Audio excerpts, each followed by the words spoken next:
thinking, so we have all this money and all these problems, but we throwing all this money at the problems we don't have. They say if it ain't broke, don't fix it. And we spend a lot of money on the it ain't broke, and not spending nearly enough money on the broke. You keep overlooking life, but that's the biggest blessing. Just engage with who you are and throw the biggest wedding. Just think of this as food for thought. You feel I'm overstepping. I got a good degree in knowledge if it's ever question. I'd rather see you shining than the Hey, hi, diamonds. hello, welcome to Chasing OK Life's Marathon, a podcast about anything and everything presented by LiveOK. LiveOK is centered around promoting mental health awareness. Visit ShopLiveOK, that's ShopLiveOK.com, where the proceeds go towards making a difference. Now let's get into it. Hey everybody, welcome back to another episode of Chasing OK Life's Marathon. We are here for episode 39 to start off June of 2026. We got a good episode for you today. It's a little bit more structured than usual, especially if I can actually, talk the way I want to. There is no guest today. I do have guests lined up. It's just, some days you don't feel like asking people and confirming and doing this stuff. So next week or next episode, we should have a guest on, and then the next, I think I have 3 to 4 guests lined up. So hopefully, if my mind is right and I'm doing things the way that I need to be done, I will have back to back guests.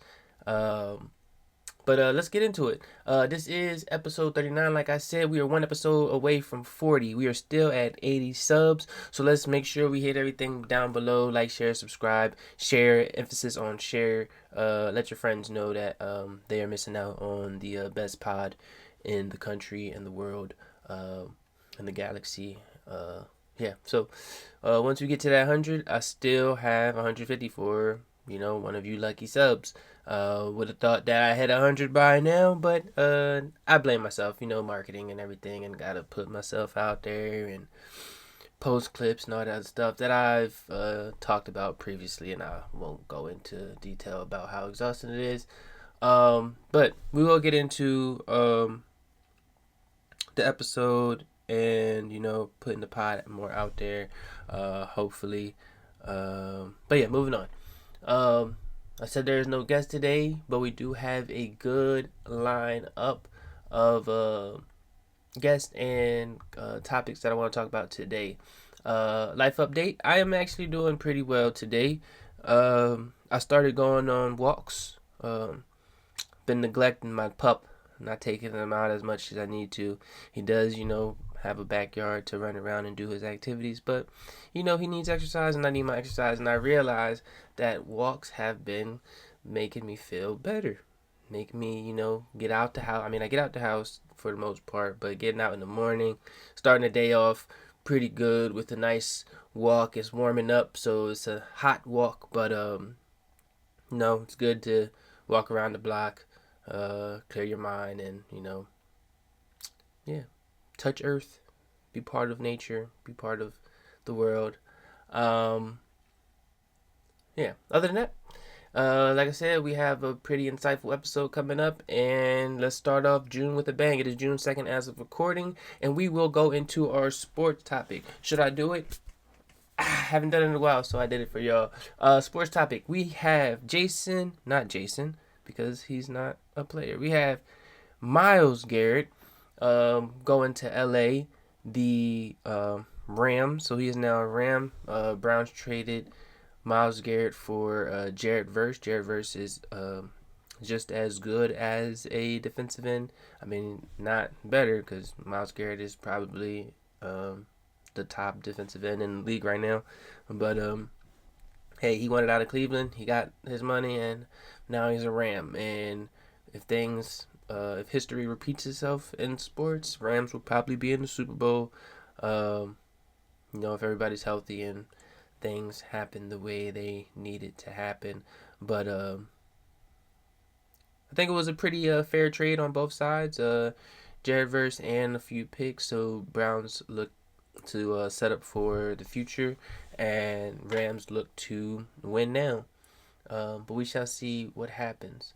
AJ Brown receiver from the Eagles, is now a New England Patriot. Could have seen that change coming. I think he's been winning out of that locker room for a while.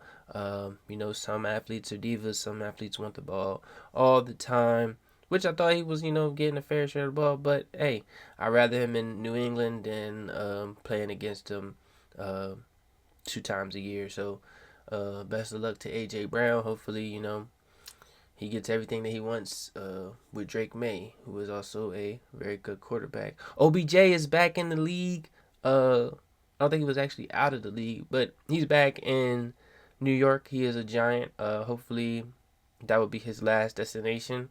And hopefully he goes out with a bang. I don't know. I'm not giving him 1 year. I'm not giving him 2. I'm just saying. Hopefully the Giants is his last destination. Hopefully he goes out with a bang, and he cements his legacy there because he is a hell of a receiver, and want to see him succeed.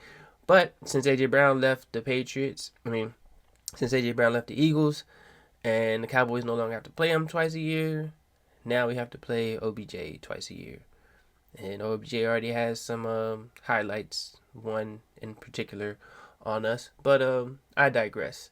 Moving on to the NBA, Knicks and Spurs are in the finals. They start tomorrow, Wednesday the 3rd. I have the Knicks winning in 6. Never been a big Spurs fan. Never been a big Knicks fan. I'm a Sixers fan and a LeBron fan. But after all the basketball that I'm watching, because I mainly tune in during the playoff stint, Knicks have a really good team. Excuse me. The only worry I have is stopping Wembanyama because he's 10'5". But it's been done.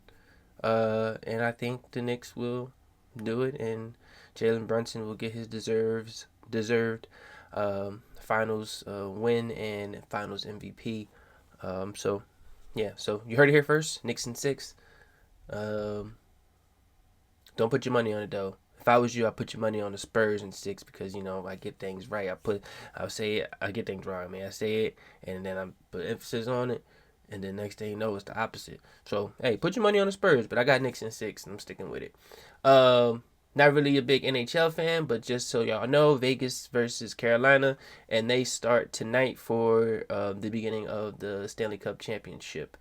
Serena Williams, tennis pro Hall of Famer, legend, is unretiring and getting back into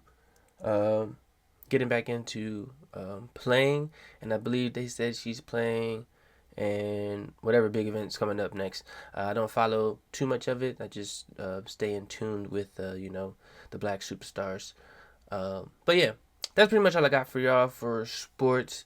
A lot of things have been happening, a lot of changes, and a lot of big events. So tune in next episode to I think we will have our winners by then, and we'll maybe have some more big trades or big NFL news that we can talk about. But best of luck to Garrett Brown and OBJ and Serena Williams, whoever wins between Vegas and Carolina, and Knicks in 6.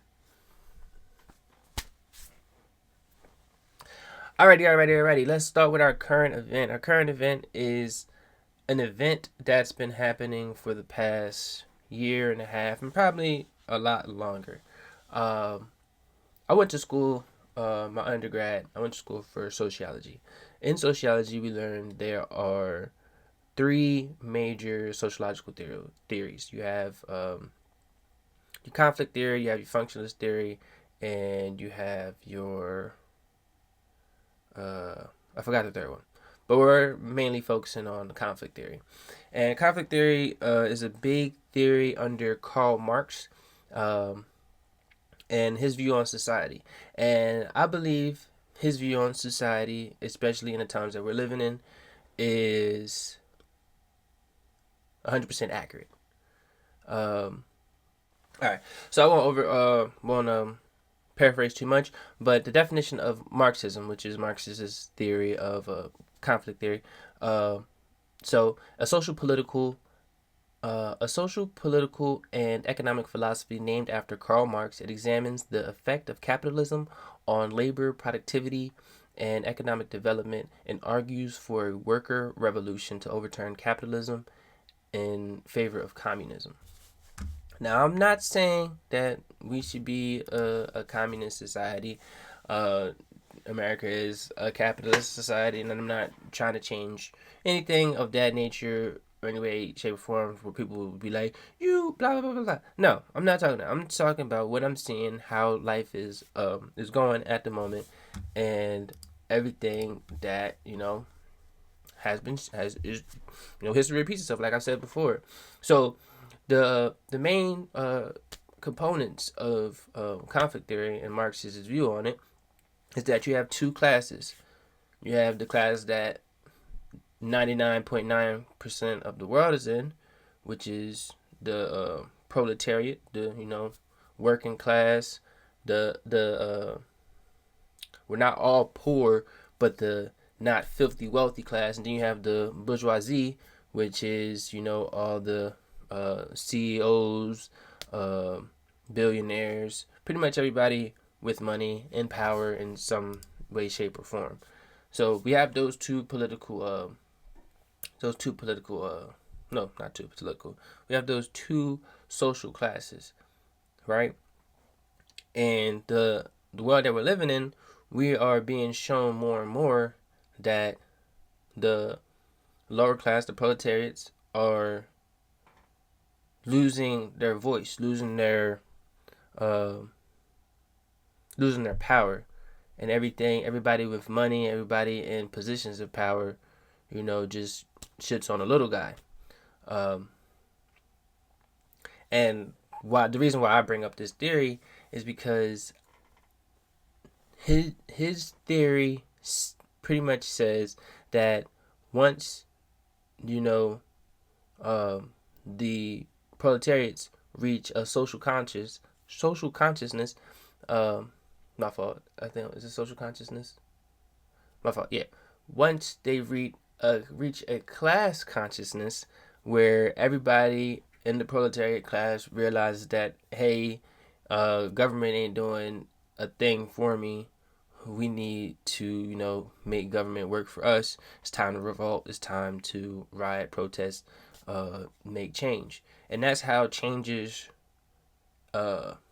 in political systems throughout the world has pretty much, evolved and changed. Government wasn't doing something for you, so you gathered everybody that was like minded and said, "Hey, government's not doing something for you. We need a new government." America, British government wasn't doing the things. Didn't little baby America was like, "Hey, we don't need to be controlled by British people, uh, because they not doing what we doing pretty much." So they was like, you know what? Bump them. Let's start our own. And then next thing you know, 250 years later, well, not 250 years. Yeah, well, 250 years later, we got, the USA. Which might be changing into something else, but, I digress. I'm not putting on my tinfoil hat. Um, but, yeah, I think that we need to, no, not even need to. I think we're coming to that point of realization of that class consciousness where we realize that the people in power, and I think the Orange Man has been a crucial piece to this realization, because he's not doing it silently like other past presidents. I don't know all. I mean, I know my presidents, but all past presidents have been working in one way, shape, or form to better, the people. A lot of the times, it's the wealthy people, and we just get the poopy end of the stick. Um, so yeah, I think we're reaching that time of class consciousness. We're realizing that the government doesn't really do much for us, and when the government fails you, that's when people start to riot. That's when people start to protest. That's when change is demanded instead of just asked for or voted on. There, even recently, like everybody knows racism still exists. Everybody know there's still class disparities. Everybody know there's racial disparities. Everybody knows it, but sometimes it's not acknowledged. A lot of the times it's not acknowledged. But we once, we realized, hey, we're not gonna be, just given our freedoms, our rights. We have to take them. So that's why, you had your Million Man marches and your sit-ins and your protests and your MLKs and your Malcolm X's and your Rosa Parks. We have all these people that said, hey, I'm not going to be handed what I need or what I want. So we have to take it. We have to make the people around us know that this is what we need, or help us fight. I hope I said that right. I hope sometimes my mind works faster than my mouth. But yeah. So I think we reached that point, and I think we're gonna keep reaching that point, especially with the leadership that we have. But it's the government has been failing us. I wanted to bring up how I said that the Orange Man hasn't been doing it silently. Tupac, I believe it was Tupac, said they have money for war but can't feed the poor. We spend so much money on nonsense, but we can't house our poor without throwing them in jail. I know that there's some legislations I saw going by that is going to try to make it illegal for you to be poor or homeless. There's so much money. Like, you spend $18 million on the reflecting pool to paint it, to make it look prettier or whatever, to fix whatever issues or concerns that's with the reflecting pool. Why is it $18 million? I know government has a thing, like, especially in my time in the military, I know the government has a thing with overcharging for items. I don't have it in here, but a screwdriver, like a basic screwdriver, may cost like $10 to $15, like a nice screwdriver with like flathead and Phillips head on it. You can flip it and everything. $10 to $15, you get a nice screwdriver. But in the military, that same exact screwdriver is like $50. It really does not make sense. I remember there's like, yeah, we have a budget that we have to try to reach. So, look through these books and see what you think the ship needs. So I'm going through the book, and I see like a drill for like $200. I was like, I got that same drill. I bought it for $70 the other day. So I know the government be taxing, but $18 million for a body of water, for some paint, that y'all gotta be tripping. I understand people need to get paid, but nah, 18 million, that ain't adding. I need to see the receipt. I need to see the expense list. I need to see payroll. Who's all getting paid for it, and it's not getting done on time.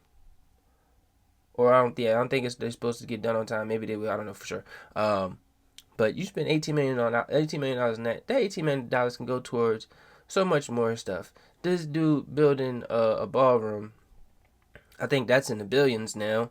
We got $1 billion to build a ballroom that nobody wants but you. and I think they said it cost about $8 billion to end homelessness or end poverty in America.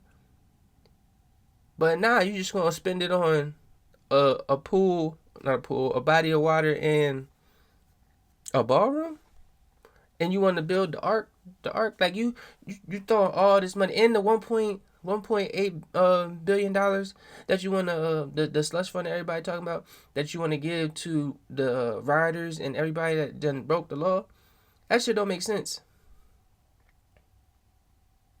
So we have like my thinking. So we have all this money and all these problems, but we throwing all this money at the problems we don't have. They say if it ain't broke, don't fix it. And we spend a lot of money on the it ain't broke, and not spending nearly enough money on the broke.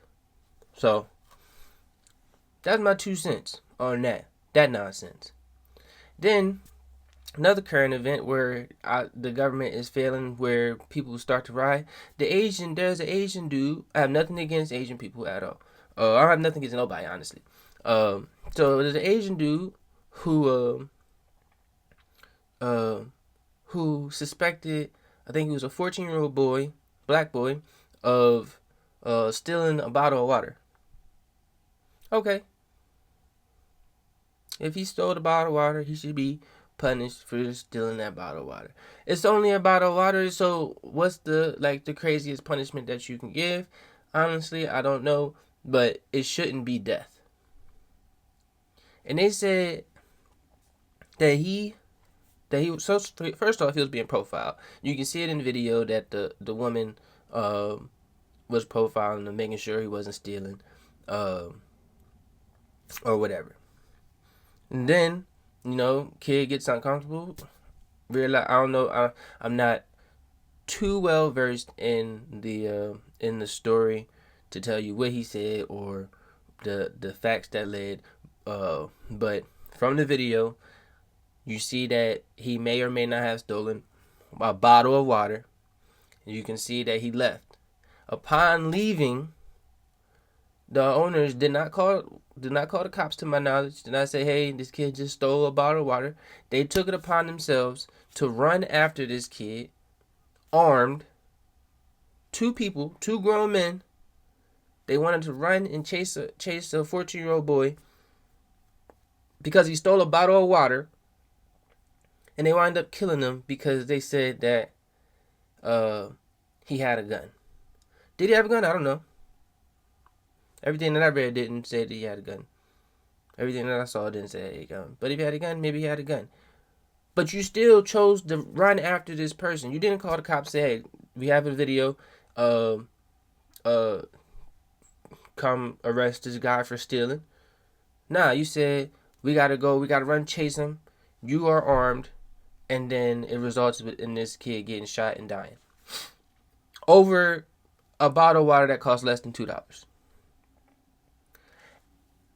And to top it off, that happened in 2023. To top it off, this man's walking free now because as of, I don't know, yesterday, or I think it was yesterday, he got acquitted. They said he wasn't guilty for the murder. Why did that event remind me of Trayvon Martin? They let that dude go after Trayvon Martin, was just walking through a neighborhood with a hood on, got suspected of doing something illegal when he wasn't, chased, fought back, and wound up dying. But we don't care about what happens to the little black boys. Let there have been a little white girl, a little white boy, the whole country be up in arms. But you don't care what happens to a little black boy. And I don't know what the prosecution, and it was in South Carolina. I know South Carolina is not the most notorious for non-racism, but that's just some nonsense.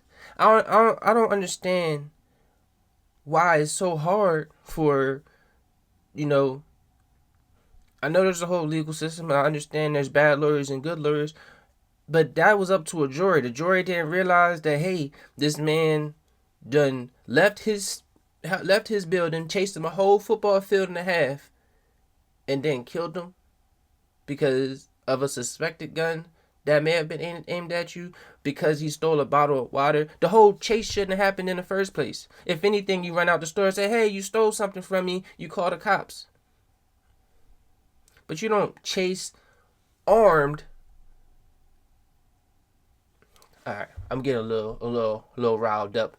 But that's just evidence of our government not working for us. When clearly things are wrong, and clearly we have been wronged, why are we not getting the justice that we deserve?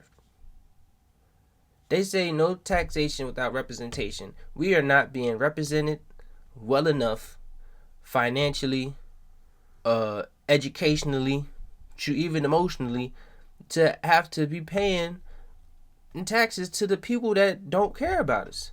The political system is messed up. The government is messed up. The president is corrupt. It's just a whole lot of nonsense. And there's going to be a point, I'll circle all the way back to the Marxist theory, to the conflict theory, that when we reach a class conscious and realize that everything that's happening in life, is geared to make the rich richer and to keep the non-rich, the poor, the middle class, behind, then there has to be a revolution of some sort. I'm not saying I'm go out there and be the new leader of the Black Panther Party, but changes have to be made. It is in our face. It is blatant. And we've become desensitized because we see it every single day. Black kids getting murdered. Richer getting richer. Pedophiles getting let off easy. If you know somebody, then you're going to get off easy. Pardons being given out to the most vile of human beings for them to get out and continue to be vile human beings. It doesn't make sense. So we have a failing government. We have civil unrest. It's just, spread out.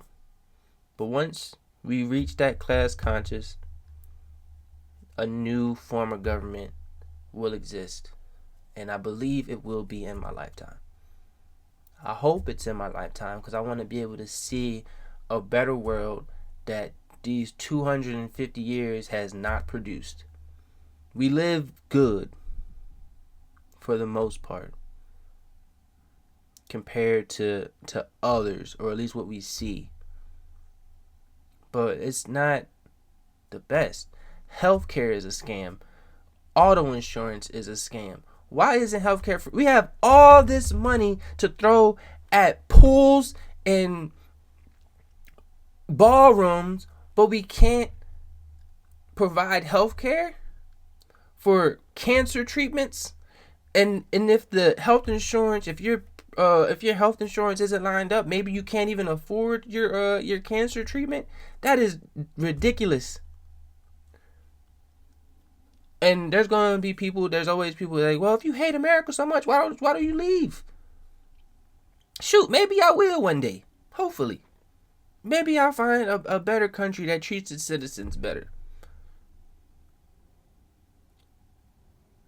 But why should I, we're in the same predicament. Just because you are blind to it, just because you believe that because your skin is a certain color, you are going to continue to reap the benefits. No, you're going to continue to be poor. You're going to continue to be forgotten when it comes to political changes. We're in the same boat. It's just I realize it and you don't. And when you realize it, I hope that you rant and cry about it, and somebody tells you that if you don't love it, leave it. I digress. That's the world we live in. I did have a thought about our education system uh, if we are the United States of America, united means a collective, together. Why don't we have one curriculum? Why does the curriculum vary by state? There shouldn't be this state's ranked 50th in education and this state's were ranked first in math. There shouldn't be a divide. If there is a divide, then it should be placed on the teachers. But there should be one curriculum. Everybody should learn the same thing. Everybody should be taught the same thing. And everybody should be taught history. Actual history, factual history, not whitewashed history. And I say whitewashed history because America as a whole tends to, whitewash history. I'm not familiar with other countries' education system and how they teach, but I know America hasn't always been the good guy in every, event. But they won't teach you that because they want you to see the government in a positive light. So I think everybody should be taught the same thing. Everybody should be taught an accurate history where, things are thought-provoking and people have questions, and then they can be provided the answers, and then they be like, oh, this had happened, and all these events that had happened are kind of happening now, and I can see it. I'm connecting the dots. Maybe we should, stop it before it happens again. We are taught about a lot of things, but we are not taught about so much more. So I digress, but I just want y'all to, educate yourselves, and I just want y'all. Do y'all agree with me that we should be on one educational curriculum from pre-K to end of high school, and then you choose what you want to learn in college? I think that makes sense. Whew, but I digress again. All right, let's move on. All right, over here. All right. So our topic of the day was recency bias, but I can't elaborate or dictate how I want the conversation to go. So I'm going to hold on to it until next episode, where we'll talk with a guest and we'll get their point of view, and I'll be better situated to have the discussion that I want to have about recency bias. And then I wanted to talk about life and relationships, but I feel like I talked about that last episode. And the overall thing that I said last episode that I want to get across again is that you have to love the life that you have, love yourself, and you can always strive for more, but you have to love yourself and love what you have, and be grateful for the many opportunities that you've been given. I said it before, and I'll say it again. Your best day is somebody's worst, and your worst is somebody's best. Be open-minded in your life. Be open-minded in your relationships. You never know what the future holds. You may meet somebody that you think is the love of your life, but really is just a lesson for you, a trial that you have to go through, where you love and you experience heartbreak, but you have moments that you cherish. You realize where you went wrong. You saw the flaws that were in yourself. You saw the flaws that may even been in the other person. And you just take all that. Everything in life is a lesson. And it's on you to, do with that lesson as you will.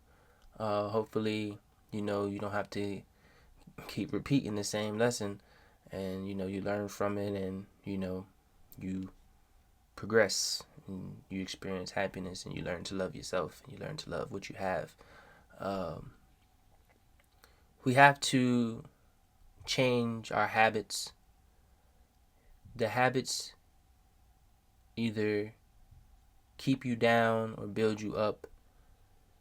You have some bad habits, you have some good habits. Try to, work on your good habits. Try to make it a habit to wake up every morning, go for a walk. Excuse me.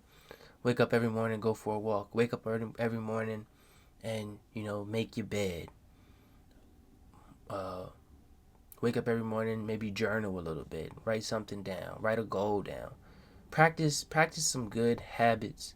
Because when you practice good habits, it keeps your mental good.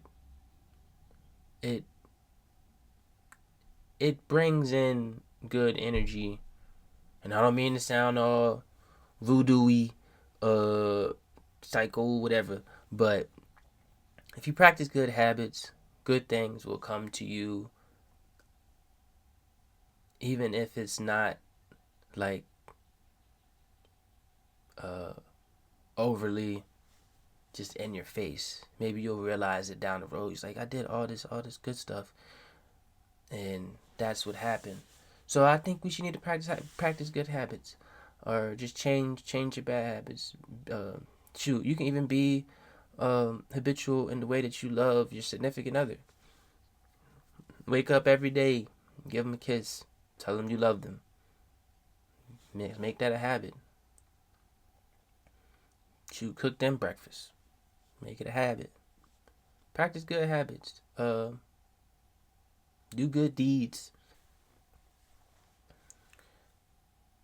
My motivation for y'all: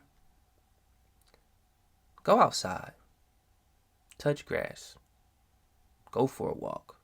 Go for a run. Go for a jog. Walk your dog. Walk your cat. Walk your bird. Walk your turtle. Listen to music while you walk. Have a conversation with your grandmother while you walk. I say that because I did this morning. Have a conversation with your mother, your father, if you still have them. Hopefully you do. I keep losing people, but I do not look forward and hope the day never comes where I have to say bye to any of my parents. But go outside. Practice good habits. Change your mind. Change your life. Love yourself. Keep doing great things. Until next time. Thanks for listening to the Ramblings of a Madman. If you want to come on and have a conversation, feel free to message me at the email in the bio. I'll get back to you as soon as I can. Life is about choices. It would be great if you choose to like, share, and subscribe. Stay safe and be great. Ain't perfect, but ain't no complaining. I know my shit is different. I just can't explain it. Food for thought.